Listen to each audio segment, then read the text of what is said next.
Hi, I'm Farah. I'm struck by lazy virus. I'm often in the bed, doom scrolling my phone. Despite not being on social media like TikTok, Insta, FB, yet I find killing my time way more than normal. I'm an avid reader, and last year I came across a New York Times bestseller, Atomic Habits by James Clear. The essence of the book helped me in understanding about habits, why we do what we do. And I want to share the stuff I learned on building good habits and breaking bad habits with you. Check all the productivity guru and Insta influencers chugging on hustle culture and extreme productivity. Do what matters to you. Let's dive in. In this video, let's understand how habits are formed, how to form new habits, and how to break bad habits. Well, let's understand how habits are formed. Let's get to the science of habit. For any habit, there are four stages: cue, craving, response, reward. This is the backbone of every habit. Cue is basically a signal that predicts a reward. For example, your phone buzzes with a text. That is a cue. Craving, you want to read the message. Response, you grab your phone and you read the message. So the reward, you satisfied your craving to read the message. So now, grabbing your phone becomes associated with phone buzzing. Let's understand better with the second example. You wake up, that is a cue. So the craving, you want to feel awake, alert. So the response, you drink coffee.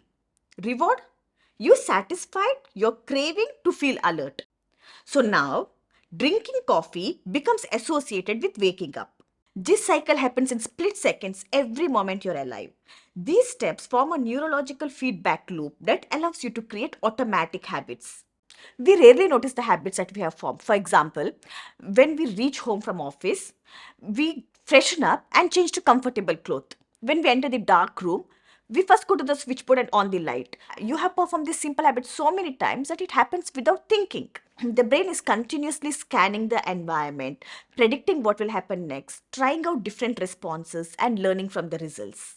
So now we understood how habits are formed. So let's move on to the second point: how to form new habits. See, the backbone of every habit is cue, craving, response, reward. So now if you want to form new habits, you have to make the cue obvious. You have to make the craving attractive, to make the response easy, and reward satisfying. For example, you want to read more books. So make the cue obvious, like keep your book by the bedside. Make the craving attractive, like you promise yourself a small reward of watching a Netflix after you finish your reading, or like you can start with your favorite genre. Make the response easy, like don't promise yourself like you'll finish a book in a sitting. No, read for 20 minutes, 30 minutes. Make the reward satisfying. After you finish reading, you fulfill your promise of watching an episode of Netflix. Well, now let's move to the final part: how to break bad habits. Here, the inverse law applies true. Like while breaking bad habits, you can make the cue invisible, craving unattractive, response difficult, and reward unsatisfying. For example, if you want to reduce eating junk, so the cue, make it invisible, like you can hide the junk or discard them. Make the craving unattractive, like instead of junk, replace it with colorful fruits of your liking. Make the response difficult, like don't list any junk in grocery while making your grocery list. So the thinking of going to grocery and buying will automatically demotivate you. Make the reward unsatisfying. You think of gaining weight or excess calories and no nourishment to body. And last but not the least, track them. Track your good habits. Whenever you have followed with the habits you want to develop, you just tick mark or a cross mark on your calendar. So the streak of it is going to motivate you and is going to make you feel like, oh, I followed through all these many days and I'm going to do it further.